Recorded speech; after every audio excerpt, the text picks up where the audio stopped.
Hello hello hello hello मेरे प्यारे बच्चों, कैसे हो आप सब लोग। आई होप सब मस्त हैं, ज़बरदस्त हैं। हम कर रहे हैं आपका एन आई एक्ट कंसेप्चुअली तो हम लास्ट 5 क्लासेस में कर चुके हैं। आज हम MCQs बोले तो क्वेश्चंस करने वाले हैं। तो चलो गाइस, आर वी रेडी? शुरू किया जाए आज का session. Okay, here is your question number 1 on the screen. The undertaking contained in the promissory note to pay a certain sum of money is conditional, unconditional. Conditional भी हो सकता है, unconditional भी हो सकता है, depending on the circumstances, या none of the above. Question number 1, everybody with me in the class. आपसे सजेशन है, आपको एक सजेशन है कि कॉपी ले लीजिए और उसमें आंसर लिखना शुरू कर दीजिए, ताकि आपको ये पता चले कि आप कहाँ गलत जा रहे हैं। यस, मैं आंसर तो बताऊंगी, बट आपको खुद भी पता होना चाहिए कि आप सही डायरेक्शन में जा रहे हैं कि नहीं। हमने क्या बोला था? It is an unconditional undertaking. Ifs and buts नहीं हो सकते, and therefore the answer to question number 1 is what? It is an unconditional undertaking. ठीक है। Question number 2, a bill of exchange contains an unconditional undertaking, unconditional order, conditional undertaking या conditional order. Bill of exchange है, if you remember, promissory note में promise हो रहा था और bill of exchange में ऑर्डर हो रहा था। ऑर्डर का मतलब कोई कमांड नहीं था, एक तरीके से दिशा निर्देश हो रहा था, डायरेक्शन प्रोवाइड कर रहे थे। Yes, therefore the answer here would be what? It is an order. It is an order. याद है आप लोग को? ये डिफरेंस बता रहा था जहाँ पर एम्बिग्विटी थी in the nature and in the amount. Yes, figure और वर्ड वाला अलग था, एम्बिग्विटी वाला। एम्बिग्विटी बिल हमने पढ़ा था ना, एम्बिग्विटी इंस्ट्रूमेंट। वहाँ पर हमने ऑर्डर और ऑर्डर को रिलेट किया था बिल ऑफ एक्सचेंज के साथ, और अंडरटेकिंग को रिलेट किया था प्रोमिसरी नोट के साथ। चलिए क्वेश्चन नंबर 3 देखेंगे। क्वेश्चन नंबर 3 क्या है? चेक क्या है? बिल ऑफ एक्सचेंज है ना, प्रोमिसरी नोट नहीं है, बिल ऑफ एक्सचेंज है। चेक क्या है? बिल ऑफ एक्सचेंज है जो कि ऑन डिमांड पेमेंट करी जाती है। ठीक। Next question number 4. The term negotiable instrument is defined in the Negotiable Instrument Act 1881 under the section 13. 13 या 13A? What's the right answer? चलिए इसका आंसर आप बताएंगे। 12 नहीं है, 2D नहीं है, इन दोनों में से कोई एक है, बताएंगे कहाँ? प्रोमिसरी नोट कहाँ बताया हुआ है? प्रोमिसरी नोट हमको बता रखा है सेक्शन 13 में। 13A is just to confuse, it is just to confuse. Answer is 13। Section 13 में बताया हुआ है नेगोशिएबल इंस्ट्रूमेंट। 4 में प्रॉमिसरी नोट, 5 में बिल ऑफ एक्सचेंज, 6 में चेक, 13 में negotiable instrument.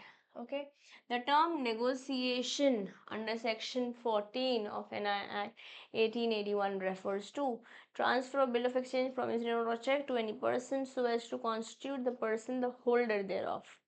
The payment by a bank or a negotiable instrument after due verification of the instrument or the bargaining between parties to a negotiable instrument. ये सारे सही हैं. Question number 5, I think. Yes, 5th question on your screen. What is going to be the right answer here? सही answer क्या होगा यहाँ पर? Negotiation section 14 में सब कुछ तो नहीं है। Why? Because bargaining between parties and negotiable instrument तो नहीं होता, इसकी वजह से ऑल ऑफ द अबव भी हम एलिमिनेट कर देते हैं। ओके, अब बात करते हैं ए और बी में। What do you guys think? Is it transfer of bill of exchange promissory note cheque 4, 5, 6 section to any person so as to constitute the person holder thereof, या फिर the payment by a bank on a negotiable instrument after due verification of instrument? That's not negotiation. Negotiation is basically जहां हम transfer कर रहे हैं। तो answer क्या हो जाएगा क्वेश्चन नंबर 5 का? Yes, A is the right answer. Let's go to question number 6. Question number 6 क्या बोल रहा है? If an instrument may be constructed either as a promissory note or a bill of exchange, it is a valid instrument, an ambiguous instrument, a returnable instrument, or none of the above. ऐसे भी कर सकते हैं और ऐसे भी कर सकते हैं, है ना? ऑर्डर है तो एक्सचेंज है. यस, ऑर्डर है तो एक्सचेंज है, प्रॉमिस है तो प्रॉमिसरी नोट है. ये किस में हमने देखा था? कहाँ देखा था हमने? एम्बिगुअस इंस्ट्रूमेंट में देखा था. Ambiguity on the basis of nature हो सकती है, जैसे प्रॉमिसरी नोट और चेक, या सॉरी प्रॉमिसरी नोट और बिल ऑफ एक्सचेंज, या फिर इन द अमाउंट हो सकती है. इन द अमाउंट भी हो सकती है. ठीक है, चलिए फिर next. If a minor draws, endorses, delivers, or negotiates an instrument, such instruments bind all the parties to instrument, including the minor? No. Only the minor and not the other parties? No. All the parties except the minor. Minor को छोड़ के बाकी सब holder जो भी थे सबको bind कर देंगे legally. And therefore the answer to question number 7 is what? C. C is the right answer. Okay, let's go to question number 8. A promissory note. In a promissory note, the amount of money payable must be certain, may be certain or uncertain, is usually uncertain. भैया जी certain होना ज़रूरी है, unconditional होना ज़रूरी है, return होना ज़रूरी है, सिर्फ और सिर्फ मनी ही हो सकता है. कौन दे रहा है, किसको दे रहा है, स्टैम्प होना, एवरीथिंग और रिटर्न में ही होना चाहिए. एसेंशियल्स हैं आपके किसी भी इंस्ट्रूमेंट के, specially when I am talking about promissory note. Yeah. Question number 8 done. Let's go to question number 9. A check is crossed when it bears across its face an addition of the name of the banker, either with or without the words negotiable instrument. जब bank का नाम आ रहा है तो वो specifically, basically specially crossed है. जब bank का नाम नहीं आ रहा है तो वो जनरली क्रॉस्ड है. And therefore it is none other than question number 9. The answer is none other than A. Yeah, let's go to question number 10. Under section 118 of NI Act, it is presumed until the contrary is proved that every transfer negotiable instrument was made after its maturity, before its maturity, at its maturity, or none of the above. Maturity की बात तो नहीं दे सकते ना, maturity से पहले ही होना चाहिए, इसलिए आंसर बी हो जाएगा. बस यहाँ पे सेक्शन भी हमें लर्न करना है. Section also is important to learn. ठीक, चलिए फिर आगे बढ़े. Question number this was 10. Let's go to question number 11. Who among the following cannot cross the check? कौन चेक क्रॉस नहीं कर सकता? Drawer, holder, banker, foreigner. Banker तो कर सकता है ना. उसको अगर बैंकर ही कर रहा है तो वो दूसरा वाला बैंकर एजेंट जैसे काम कर रहा होगा. डबल क्रॉसिंग बोलते हैं या सेकंड स्पेशल क्रॉसिंग बोलते हैं. ठीक है ना. कौन नहीं कर सकता है क्रॉस, कौन नहीं कर सकता है चेक को? फॉरनर नहीं कर सकता. ये तीनों तो कर सकते हैं, ये तीनों तो कर सकते हैं. This was question number 11 I think. Yes, let's go to question number 12. The presumption as to the date of negotiable instrument under the section 118 is that every negotiable instrument bearing a date was made or drawn prior to that date on such date, may be on or prior to that date, or none of the above. None of the above इसके साथ है. तो बताइए question number 12 का सही answer क्या होना चाहिए? नन ऑफ द अबव तो नहीं है. उसी दिन बना होगा जिस दिन इंस्ट्रूमेंट पे नाम, नेम, डेट लिखी हुई है. ऑन सच डेट, जो भी डेट मेंशन करी हुई होती है. This was question number 12 for you. Let's go to question number 13. Sorry. When a check is crossed, generally the banker on whom it is shall not paid otherwise than to a banker, shall not paid otherwise from the holder, shall not pay to a banker, none of the above.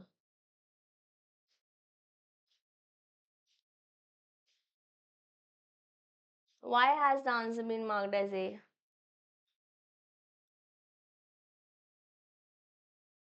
Okay, तो बोल रहे हैं account पे types, on the counter नहीं दिया जाएगा, on the counter payment नहीं होगी, कहने का मतलब है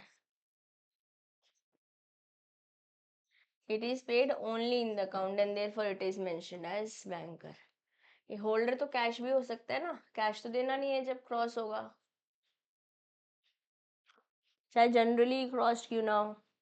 Okay, this was question number 13 for you. Let's go to question number 14. NI Act is applicable to whole of India except JNK, except Jammu and Kashmir state or city or none of the above. पूरे India में applicable होता है ना? Yes. Let's go to question number 15 then. The Negotiable Instrument Act 1881 came into force कब आया था? 9th of December को आया था 1881 में, 19th of December में आया था 1882 में, 1st of March को आया था 1882 में, या फिर none of the above। मैंने आपको जब पढ़ाया था तभी बताया था कि एक्ट का नाम है NI एक्ट 1881, बट ये आया 1882 में था और वो ईयर ख़त्म होने से पहले फिनेंशियल ईयर, तो 1st of March। ऐसे ही हमने 1st of July 1930 देखा था, सोगा। Yes, the answer here is what? Question number 15, the answer is C. Let's go to question number 16. NI is defined, the term NI is defined under the section 13, 13 में बता रखा है, ये पीछे भी देख चुके हैं हम, तो 2 13 12 10 नहीं है, it is 13. This was question number 16. Let's go to question number 17. The undertaking contained in a promissory note to pay a certain sum of money is, promissory note unconditional है भाई, ये तो similar question हम पहले भी कर चुके हैं। Yes, 17th question answer is B. Let's go to question number 18. Which of these is not a negotiable instrument as per NI Act? Share certificate नहीं है, बिल ऑफ एक्सचेंज है, चेक है, ये भी है, क्या नहीं है? Promissory note, sorry bill of negotiable instrument क्या नहीं है? शेयर सर्टिफिकेट नहीं है। ये मैंने आपको फर्स्ट या सेकंड क्लास में, आई थिंक फर्स्ट ही क्लास में बताया था एन एक्ट की। जस्ट इन केस आपने क्लासेस अटेंड नहीं करी है तो आप सारी क्लासेस जो आपके रिक्वायर्ड है सब कुछ चैनल पर अवेलेबल है, ऑल ऑफ इट। चाहे आपने कभी कहीं कोई और क्लास नहीं लिया है तो आपको ज़रूरत भी कभी नहीं पड़ेगी, बहुत डिटेल में जाके मैंने हर एक चीज़ जो आपके मॉड्यूल में दी गई है वो बताया है। And we'll also bring no some question soon from your scanner जो प्रीवियस ईयर्स में आए हुए हैं। ओके, चलिए फिर आगे बढ़ते हैं। This was question number 18. Let's go to question number 19. Dash is not a negotiable instrument as per customs and usage. Delivery note, railway receipt, cheque या गवर्नमेंट प्रॉमिसरी नोट। चेक जो है कस्टम्स और usage के हिसाब से generally check को नहीं किया जाता है नेगोशिएट, बाकी सारे कर रहे हैं। Okay, it's something that we can take a note of. This was question number 19, I suppose. Yes, let's go to question number 20. An instrument incomplete in one way or another is ambiguous instrument. ये one way or another क्या हो सकता है? या तो nature में ambiguity हो सकती है कि ये promissory note है या bill of exchange है, या फिर अमाउंट में हो सकती है ambiguity, क्योंकि वर्ड में डिफरेंट है एंड फिगर में अमाउंट जो है डिफरेंट है। Question number 20. Are we clear? Okay. So my mistake, guys. It is not clear. ये इनकम्प्लीट है। नॉट क्लियर होता तो, अगर अगर नॉट क्लियर होता तो आंसर यहाँ पर ये हो जाता, बट अभी इनकम्प्लीट है इसलिए इनको हेट है, इनकम्प्लीट है इसलिए इनको हेट है। Okay, so my mistake. I think ऐसी गलती आप एग्जाम में भी कर सकते हो, इसलिए इतनी भावनाओं में नहीं बहना। जैसे अभी मैं भावनाओं में बह के गलत आंसर चूज कर दिया, अभी I have come to the right answer. Incomplete is inchoate. This was the last kind of classification या इंस्ट्रूमेंट का। This was question number 20. Let's go to question number 21. Bill of exchange contains an unconditional order. ये दोबारा repeated question है ना, order होता है यहाँ, promise होता है प्रॉमिसरी नोट में, चेक क्या है? एक बिल ऑफ एक्सचेंज है। Repeated question, this is question number 22. Let's go to question number 23. Corporation can be a party to negotiable instrument if authorized by AOA, if special permission of board is taken, if special resolution by shareholder is passed, absolutely without any restriction. अगर AOA में है तो ठीक है, otherwise ultra vires हो जाएगा. Otherwise ultra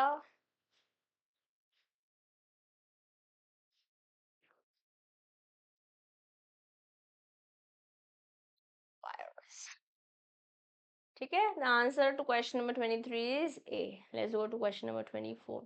The grace period of payment of negotiable instrument other than payable on demand is how many days? 3 days. It's not 7 days, 1 month or 15 days. Grace period मिलता है 3 दिन का. ठीक है. But check पे applicable नहीं है. Not applicable to check, ये हमने पढ़ा है. Okay. The term cheque in electronic form is defined in negotiable instrument under section 6, but the explanation comes under 1A. This is important for you to learn. ठीक है. क्या बता रखा है यहाँ पर? यहाँ हमको बता रखा है इलेक्ट्रॉनिक चेक. मैंने इलेक्ट्रॉनिक और ट्रंकेटेड चेक दोनों बहुत अच्छे से आपको समझाए हैं प्रीवियस क्लासेस में. Yes, very well. Let's go to question number, this was question number 25. Let's go to question number 26. If a minor draws, endorses, delivers, negotiates an instrument, such instrument binds all the parties to instrument, including the minor? No. Only minor? No. All parties except minor? Repeated question. Yes. Okay. Question number 27. How many parties are involved in bill of exchange? 3. कौन? Drawer, drawee, and payee. How many parties? There are 3 parties. और ये अगर bill of promissory note होता तो वहाँ पे 2 parties हो जाती. एक था मेकर और एक था पेई. ठीक. इजी. चलिए, next question. This was question number 27. Let's go to question number 28. A promissory note, a bill of exchange or check drawn or made in India and made payable in or drawn upon a person resident in India is treated as inland. अगर ये बाहर होता तो ये foreign में जाता. ठीक है. It is N inland instrument. हमने टाइप्स ऑफ इंस्ट्रूमेंट से पढ़ा है इसको, इनलैंड और फॉरेन. अगर बड़ा बना मेड फॉरेन में होता है, पेबल चाहे फॉरेन होता है चाहे इंडिया होता है तो फॉरेन हो जाता है. जब बना इंडिया में, चाहे पेमेंट इंडिया में हो रही है चाहे बाहर हो रही है, तो इनलैंड है. This is question number 28 I think. या let's go to question number 29. If an instrument may be constructed either as promissory note or bill of exchange, दोनों जैसे कंसिडर कर सकते हैं, तो एम्बिगुअस है.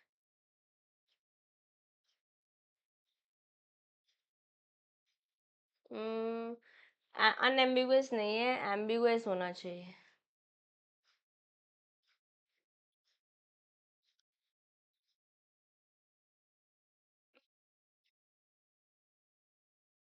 एम्बिगुअस दोनों में से किसी भी तरीके से कर सकते हैं, है ना. अगर प्रॉमिस बता रखा है तो प्रॉमिसरी नोट है. अगर ऑर्डर बताया हुआ है, ऑर्डर का मतलब कमांड नहीं है, ऑर्डर का मतलब है डायरेक्शन, तो ये बिल ऑफ एक्सचेंज है. हम ऑलरेडी पढ़ चुके हैं इसके बारे में, है ना. पढ़ा है ना हमने. यस. चलिए. If the words not negotiable are used with special crossing in the check is not transferable. Negotiation under certain circumstances. देखो, ट्रांसफर मतलब नेगोशिएबल का मतलब ये नहीं होता कि हम आगे दे ही नहीं सकते हैं. ठीक है. नेगोशिएट तो किया जा सकता है. नेगोशिएबल नॉट नेगोशिएबल होने का मतलब देखिए ऐसे ऐसे समझते हैं, हम पढ़ चुके हैं. क्योंकि अगर बैंक का नाम भी लिखा है तो बैंक में ही जाएगा. यस. और नॉट नेगोशिएबल एक तरीके से यहाँ पर हमने एक रोक लगा दी है यस, आई होप आपने ये वाला टॉपिक पहले पढ़ा है. Just in case you are not able to recollect और यू वांट टू नो वापस चेक करना चाहते हो तो आप पीछे क्लास जाकर चेक कर सकते हो. ये मैंने आपको 4th क्लास में पढ़ाया हुआ है.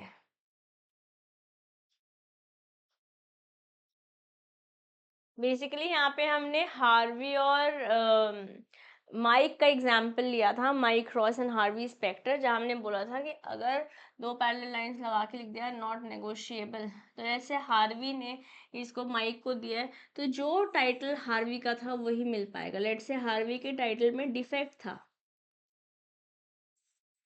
तो वो भी ट्रांसफर माइक के में हो जाएगा. Okay, this was what was told in not negotiable. ये हमने पढ़ा था आपका सेक्शन 1 आई थिंक 130 में, सेक्शन 130 के अंदर हमने इसको पढ़ा था. ठीक है, नॉट नेगोशिएबल परमिट किया जा रहा है सेक्शन 123 में भी 124 में भी, जहाँ स्पेशल जनरल क्रॉसिंग 123 में बताई है और स्पेशल क्रॉसिंग हमें 124 में बताई गई है. ओके, यहाँ पर हार्वी, माइक और जेसिका का एग्जाम्पल मैंने आपको समझाया था. ठीक है, जहाँ दो पैरेलल लाइंस ड्रॉ करके जेसिका ने जब हार्वी को चेक दिया और लिख दिया नॉट नेगोशिएबल, तो मान लेते हैं हार्वी इसको फर्दर माइक को देना चाहता है तो जो टाइटल हार्वी का था वही मिल पाएगा. नॉट नेगोशिएबल का मतलब ये नहीं है कि चेक ट्रांसफर ही नहीं कर सकते हैं. It means that transferee can obtain a better title, cannot obtain a better title than that of the holder. ठीक है, तो जेसिका ने जब इस ये ट्रांसफर किया था हार्वी को और हार्वी ने फर्दर माइक को दिया तो जो टाइटल इसका था वही टाइटल इसका हो सकता है. टाइटल जो है, जो इनका अगर यहाँ टाइटल पर डिफेक्ट था तो ये भी ट्रांसफर हो जाएगा जेसिका ने जब इसको दिया था. यह है नॉट नेगोशिएबल. यहाँ पे ऑप्शंस कुछ वियर्ड से है. ठीक है, नॉट नेगोशिएबल में मेरे हिसाब से तो नन ऑफ द अबव होना चाहिए क्योंकि ट्रांसफरेबल तो है. ठीक है, चेक को ट्रांसफर तो कर सकते हो आप बट विद डिफेक्ट होता है. यहाँ पर can not transfer any better title than that of the holder, the original holder. याद है आप लोग को? तो मेरे हिसाब से answer more than this, more than not negotiable answer none of the above होना चाहिए. This is how it is mention in your book. आपकी बुक में यही दे रखा है तो कोई टेंशन नहीं है. जब हमारे पास स्कैनर्स या सजेस्टेड आंसर्स आ जाएंगे तो वहाँ पर अगर ये क्वेश्चन होगा तो वहाँ पर जो आंसर मेंशन कर रखा होगा हम उसे फाइनल ले लेंगे. अभी के लिए हम वैसे के साथ चलते हैं जो हमें बुक बता रही है. This was question number 30. Yes, let's go to question number 31. अच्छा, 30 तक ही थे ये. अब आगे चलते हैं, ट्रू और फॉल्स देखते हैं. Negotiable instrument can be transferred ad infinitum. Ad infinitum कितनी बार भी कर सकते हैं नेगोशिएबल इंस्ट्रूमेंट को ट्रांसफर? जी हाँ. तो क्या आंसर ट्रू है कि फॉल्स है? The answer is true. A negotiable instrument may be transferred by delivery. Delivery से भी हो सकता है, एंडोर्समेंट भी हो सकता है. अगर मान लेते हैं ओनली में ओनली भी ट्रांसफर लिखा है. अगर यहाँ ओनली है तो आंसर फॉल्स है. अगर ओनली नहीं लिखा है तो आंसर सही है मेरे हिसाब से. ठीक है, क्योंकि डिलीवरी से भी हो सकता है, एंडोर्समेंट से भी हो सकता है. डिलीवरी भी हो सकता है, एंडोर्समेंट एंड डिलीवरी भी हो सकता है. जैसे हमजा और मेहरुनिसा नहीं क्या नाम था, बदरुनिसा एंड कासिम किसाई का हमने फर्स्ट ही क्लास में एग्जाम्पल लिया था. Yes, holder in due course of NI can sue on the instrument in his own name. अपने नाम पे होल्डर सू कर सकता है, बिल्कुल कर सकता है. क्यों नहीं कर सकता? क्योंकि उसका तो टाइटल है ना, है कि नहीं है? बताओ मेरे प्यारे बच्चों, बताओ. The answer would be true in here. चलिए, a negotiable instrument is subject to certain presumptions listed under section 119 and 120 as to consideration, date, time and acceptance, transfer, endorsement, etc. बताइएगा इस क्वेश्चन नंबर 4 में सही answer क्या होगा। क्या पढ़ा था हमने सेक्शन 119 एंड सेक्शन 120 में? यहाँ मैं आपको बता देती हूँ, आपकी बुक में आंसर दे रखा है फॉल्स। बुक में आंसर दिया हुआ है in book, but answer absolutely correct है, एब्सोल्युटली ट्रू है मेरे हिसाब से। और हमने अगर आपको आई थिंक फर्स्ट या सेकंड सेशन में मैंने इसके बारे में बात करी हुई है, तो answer must be true, must. Book says false, but in my opinion answer should be presumption है, और 119 120 में बता रखी है भाई। चलिए, share certificates is blank transfer deeds, deposit receipts and mates receipts are negotiable instruments. क्या ये नेगोशिएबल इंस्ट्रूमेंट्स हैं? बताइए दोस्तों, क्या शेयर सर्टिफिकेट एक नेगोशिएबल इंस्ट्रूमेंट है? नहीं भैया जी, नहीं है। ये आंसर फॉल्स है एकदम एब्सोल्युटली, कोई टेंशन नहीं है।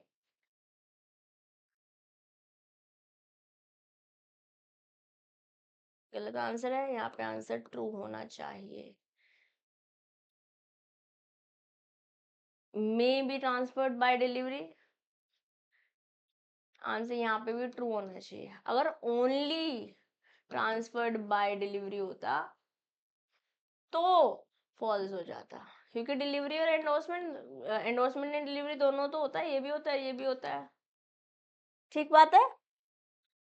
यस, नेक्स्ट क्या है? अच्छा, ये हमने सारे कर लिए हैं, आगे बढ़ते हैं। Let's now move forward.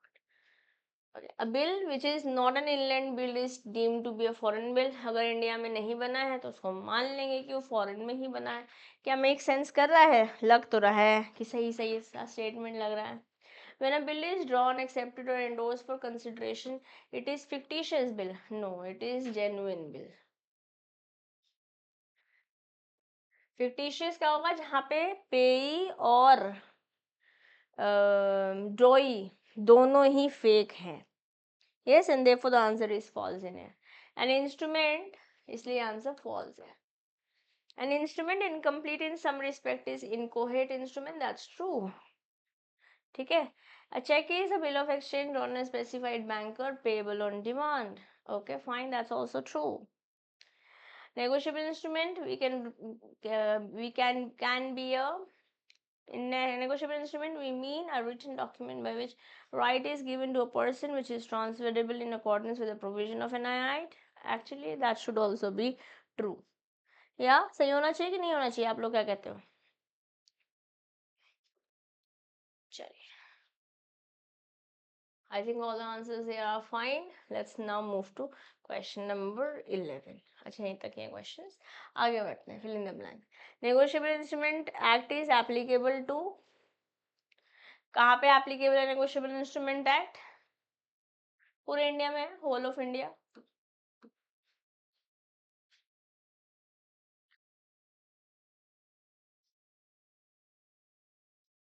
Okay, NI Act 1881 came into force on 1st of March 2000, 1882, 1882 में आया था।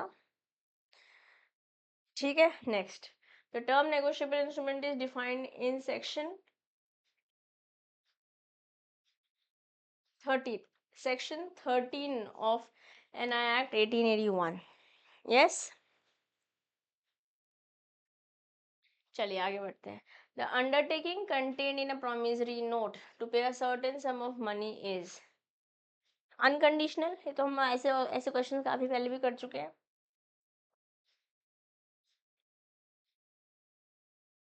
An instrument incomplete in one way or another is called, जो इंस्ट्रूमेंट इनकम्प्लीट है वो इनकोहेट है, इनकोहेट इंस्ट्रूमेंट है। और बहुत अच्छे से समझाया मैंने आपको अपनी क्लासेस में। यस, तो अगर आपने वो क्लासेस मिस करी है तो गाइस वो चैनल पर अवेलेबल है, चैनल सब्सक्राइब कर लीजिए, बेल आइकन प्रेस कर दीजिए, जैसे ही क्लास आती है नोटिफिकेशन आपके पास आ जाएगी। Bill of exchange contains an unconditional order. ठीक है। The grace period for negotiable instrument other than payable on demand is 3 days, not months.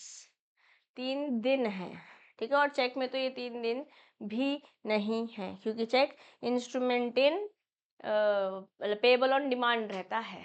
The term cheque in electronic form is defined under explanation में बता रखा है, जैसे अभी थोड़ी देर पहले हमने इसके बारे में बात करी थी, एक्सप्लेनेशन में बता रखी है थोड़ी देर पहले, जस्ट अभी हमने थोड़ी देर पहले इसके बारे में बात करी है। हेयर यू गो,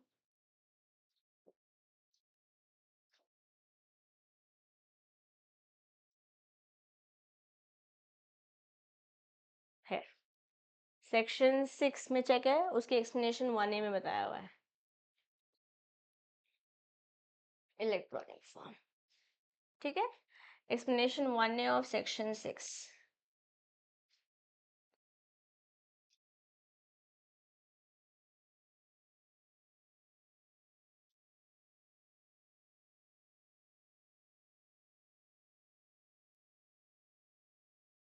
ठीक, आगे, a bearer instrument is negotiated by the bearer. कौन करेगा नेगोशिएट?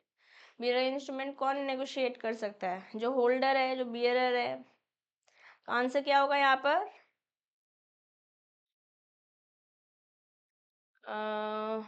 ऑर्डर ऑफ बियर है ना, बियरर इंस्ट्रूमेंट एंडोर्स कर दिया जाएगा जब। ठीक है, तो एंडोर्समेंट लिख देते हैं answer. Dash parties are involve in bill of exchange, 3 parties are involve. Drawer, drawee and payee. पढ़ा हुआ है तो सब हमने, आसान है बिल्कुल। Dash are the parties involved in promissory note. How many parties? 2 parties. Dash parties are involved in check. 3 parties. Draw, draw and pay. तो यहाँ पे ड्रॉ तो जिसने बनाया है, ड्रॉ यहाँ बैंक है, और पे जिसको मिलने वाला है। मैंने cheque is payable across the counter और bank it is uncrossed. Cheque, cheque में कितने दिन का ग्रेस पीरियड अलाउड है?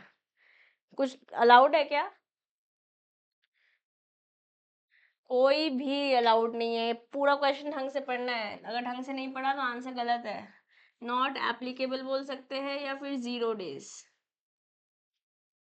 Okay, a cheque is payable on demand, demand पे पे किया जाता है। Cheque is payable on demand. चलिए, नेक्स्ट क्वेश्चन है। अब आपको आंसर देना है 1 या 2 सेंटेंस में। नेगोशिएबल इंस्ट्रूमेंट हमें सेक्शन 13 में बता रखा है। नेगोशिएबल इंस्ट्रूमेंट में प्रॉमिसरी नोट भी आता है, बिल ऑफ एक्सचेंज भी आता है, और चेक भी आता है, या तो बियरर को या ऑर्डर फॉर्म में दिया जाएगा। ये फर्स्ट सेशन में समझा गया। नेक्स्ट, चेक क्या है, सेक्शन 6 में बता रखा है। ये भी है तो एक तरीके का बिल ऑफ एक्सचेंज ही, बस पेबल ऑन डिमांड है। ठीक है, और इलेक्ट्रॉनिक भी हो सकता है, बोले तो ट्रंकेटेड चेक भी हो सकता है, या इलेक्ट्रॉनिक फॉर्म में भी हो सकता है। इलेक्ट्रॉनिक फॉर्म की एक्सप्लेनेशन हमें सेक्शन 6(1) एक्सप्लेनेशन 1A में बताई हुई है। प्रॉमिसरी नोट सेक्शन 4 में बता रखा है। प्रॉमिसरी नोट में एक ऐसा इंस्ट्रूमेंट है जो रिटन है, not being a bank note और करेंसी, अनकंडीशनल अंडरटेकिंग है, साइंड बाय द मेकर है, सर्टेन सम है, मनी ही है। ठीक है, किसको दे रहे हैं, कौन दे रहा है, सब पता लिखा होगा। बिल ऑफ एक्सचेंज सेक्शन 5 में बता रखा है। सेक्शन 5 ऑफ एनआई एक्ट में बिल ऑफ एक्सचेंज समझाया हुआ है। ये भी अनकंडीशनल ऑर्डर है, मेकर के द्वारा साइन किया जा रहा है। कौन दे रहा है, कितना दे रहा है, पैसे ही दे रहा है। बियरर इंस्ट्रूमेंट पर्सन में भी हो सकता है, वेयर में भी हो सकता है। होल्डर क्या है, जिसके पास वो इंस्ट्रूमेंट है। गुड फेथ में होना चाहिए, कंसिडरेशन के अगेंस्ट होना चाहिए, एपरेंट टेनोर होना चाहिए, बैंक की तरफ से नेग्लिजेंस नहीं होना चाहिए जब पेमेंट हो रही है अंडर सेक्शन 10। ओके, आपके पास उस जिसके पोजेशन में है उसके नाम पर है। Okay, and to receive or recover the amount due thereon from the parties thereto. And with this, खाता एन आई एक्ट फाइनली हुआ डन। जस्ट इन किस केस कुछ क्वेश्चन छूट गए हों, उनको हम एमसीक्यूज में कवर कर लेंगे, बट आई होप आपको डिटेल्ड तरीके से चैप्टर और क्वेश्चंस हुए होंगे क्लियर। बाकी मैराथन में आपके लिए जल्दी लाने वाली हूँ, तो चैनल को अभी तक अगर आपने सब्सक्राइब नहीं किया है, व्हाट्स द वेट फॉर। हमारे पास टोटल 15 सेशंस में हमने इंडियन कॉन्ट्रैक्ट ऐड किया और एक सेशन लगाया आपके एमसीक्यू पर। टोटल 16 लेक्चर्स हो गए इंक्लूडिंग ऑफ प्रैक्टिस क्लास। फिर हमने किया 5 सेशन ऑल टुगेदर लगाए सोगा के अंदर, 4 एक्सप्लेनेशन, 1 आपका practice class. All together 6 sessions NI Act में लगाए हैं, 5 एक्सप्लेनेशन, 1 प्रैक्टिस। अब हम करेंगे नेक्स्ट सेशन इंट्रोडक्शन पे, जो फर्स्ट चैप्टर है आपका। उसके बिट्स एंड पीसेस में तो हमने बातें first chapter Indian contract act में कर ली थी, थोड़ा थोड़ा सा होगा, और यहाँ पे भी पढ़ लिया है एक्ट में। बट अब जो हिस्ट्री है, थोड़ा सा चैप्टर मोनोटोनस लग सकता है आपको, बट वहाँ से 10% पेपर बनता है, ठीक है। 10% वेटेज जो है उसी चैप्टर की है, तो हम वही करेंगे। और लास्ट में हम बिजनेस कम्युनिकेशन करेंगे, जो कि 20% वेटेज रखता है। Business communication is more like what you have studied in your business studies, जो मार्केटिंग वाला चैप्टर है ना, वहाँ पर आपने पढ़ा है उसके बारे में। कम्युनिकेशन इन जनरल आपने डायरेक्टिंग वाला चैप्टर में पढ़ा हुआ है, एलिमेंट्स ऑफ डायरेक्टिंग, अगर क्लास 12 याद है अपन को, है ना। This that was chapter 6 for you guys. Okay, तो हमने वहाँ पे पढ़ा है, अगर आपको याद है तो ठीक है, नहीं तो कोई बात नहीं है। वैसे डिटेल में बहुत ज़्यादा है कम्युनिकेशन, तो मैं पढ़ाऊँगी आपको। अभी इस सेशन के साथ 70% of your syllabus is already done, 30% more to go. So guys stay tuned to the channel, like subscribe share कर लीजिए, and also join the Telegram group law by CM with Disha Dua, so that you'll be able to talk to me post the session and also get access to these content. Okay, for now, if there's any questions, let me know in the comment box, or join talk to me on Telegram or Instagram. I'm quite active on both the platforms. So that's it from my side for today. This is your friend and your teacher CM with Disha Dua, signing off for today. Bye bye.